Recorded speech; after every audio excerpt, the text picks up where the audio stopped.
উপস্থিত ইসলামী ছাত্র শিবির মাগুরা জেলার সংগ্রামী সভাপতি মেধাবী ছাত্র নেতা প্রিয় ভাই আমিন উদ্দিন, আজকের এই রাজোত্তর সমাবেশে উপস্থিত মাগুরা জেলা শাখার সাবেক সভাপতি ভাইরা, উপস্থিত জেলা শাখার সংগ্রামী সেক্রেটারি সহ দায়িত্বশীল কর্মী ভাইরা, আসসালামু আলাইকুম ওয়া রাহমাতুল্লাহি ওয়া বারাকাতুহু।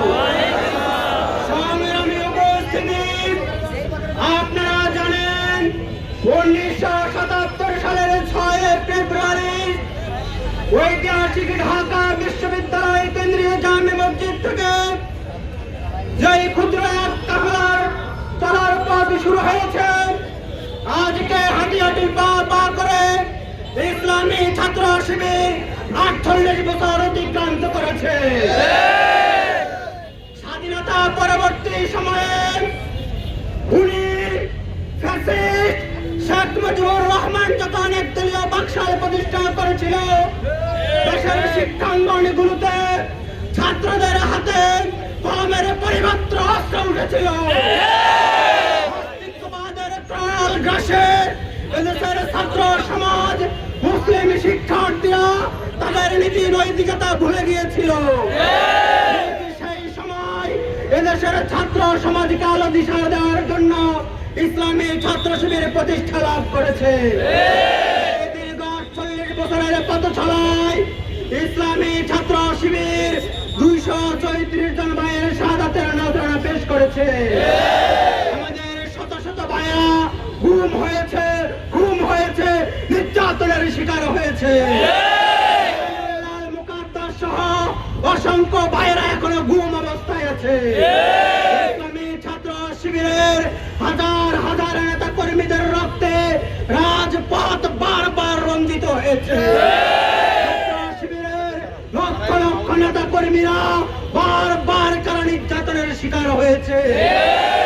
আমরা স্পষ্ট করে বলতে চাই, গুম করে, খুন করে, জেল দিয়ে, রিমান্ড দিয়ে ইসলামী ছাত্র শিবিরকে শেষ করা যায় না।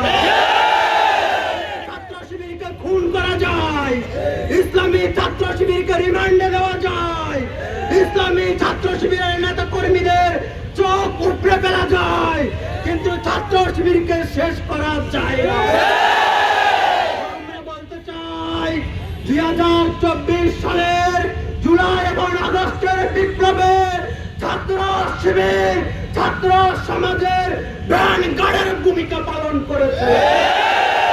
ছাত্র শিবিরের কৌশলের কাছে খুনি হাসিনা পরাজিত হয়েছে। হাসিনা ছাত্র শিবিরের কৌশল বুঝতে না পেরে পরবর্তীতে জনতার রোষে পড়ে লেজ গুটিয়ে তার দাদার বাড়ি ভারতে পালিয়ে গিয়েছে। বর্তমান অন্তর্বর্তী সরকারের কাছে আমরা অনুরোধ রাখতে চাই, আপনারা যে চেয়ারগুলোতে বসে আছেন, শহীদের রক্তের উপরে চেয়ারগুলো বসে আছে। আপনাদেরকে বলতে চাই, আপনারা সুশীলগিরি ছেড়ে দেন।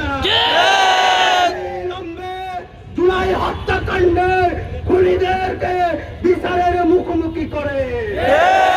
আপনারা বলেন বিচারের মুখোমুখি করতে পারবেন না, এদেশের 18 কোটি মানুষের কাছে মাপ চেয়ে ক্ষমতা ছেড়ে দেন।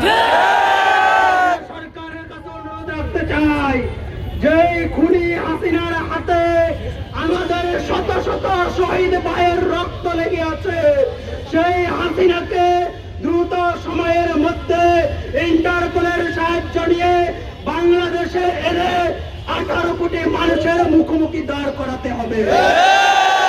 সরকারের কাছে অনুরোধ রাখতে চাই, এই অন্তর্বর্তী সরকার অনেক কমিশন গঠন করেছে, কিন্তু দুর্ভাগ্যজনক তারা শিক্ষা সংস্কার কমিশন এখনো গঠন করেনি।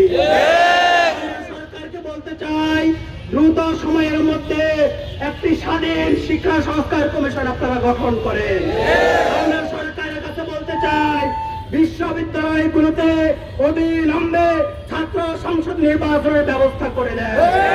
আমরা হুঁশিয়ার করে বলতে চাই, যতদিন পর্যন্ত খুনি হাসিনার বিচার বাস্তবায়িত হবে না, ততদিন বাংলাদেশে কোন সংসদ নির্বাচন হইতে দেওয়া হবে না।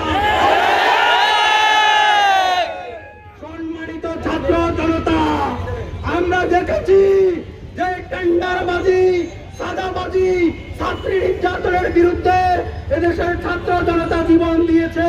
জুলাই বিপ্লব পরবর্তী সময়ে কিছু কিছু ছাত্র সংগঠনকে দেখা যাচ্ছে তারা ছাত্রলীগের ফেলে যাওয়া সেই টেন্ডারবাজির রাজনীতি, সাদাবাজির রাজনীতি, হল দখলের রাজনীতি, ট্যাগিংয়ের রাজনীতি ফিরিয়ে আনার চেষ্টা করছে। তারা বাংলাদেশে নতুন করে টেন্ডারবাজির রাজনীতি ফিরিয়ে আনতে চায়। আপনারা কি তাদেরকে বরদাস্ত করবেন? সাদাবাজির রাজনীতি ফিরিয়ে আনতে চায়, আপনারা কি তাদেরকে কোনো সুযোগ দিবেন? ছাত্রী নির্যাতনের রাজনীতি ফিরিয়ে আনতে চায়, আপনারা কি তাদের রক্ত চক্ষুকে ভয় পাবেন? আমরা হুঁশিয়ার করে দিচ্ছি, এই স্বাধীন সার্বভৌম বাংলাদেশে সাদাবাজি টেন্ডারবাজির রাজনীতির কবর রচনা হয়ে গিয়েছে। আপনারা এই সুবিশাল বর্ণাঢ্য র্যালিতে অংশগ্রহণ করার জন্য আপনাদের অভিনন্দন জানাচ্ছি। ইসলামী ছাত্র শিবিরের প্রতিষ্ঠা বার্ষিকীর লাল গোলাপের শুভেচ্ছা জানিয়ে বক্তব্য শেষ করছি। আসসালামু আলাইকুম ওয়া রাহমাতুল্লাহ।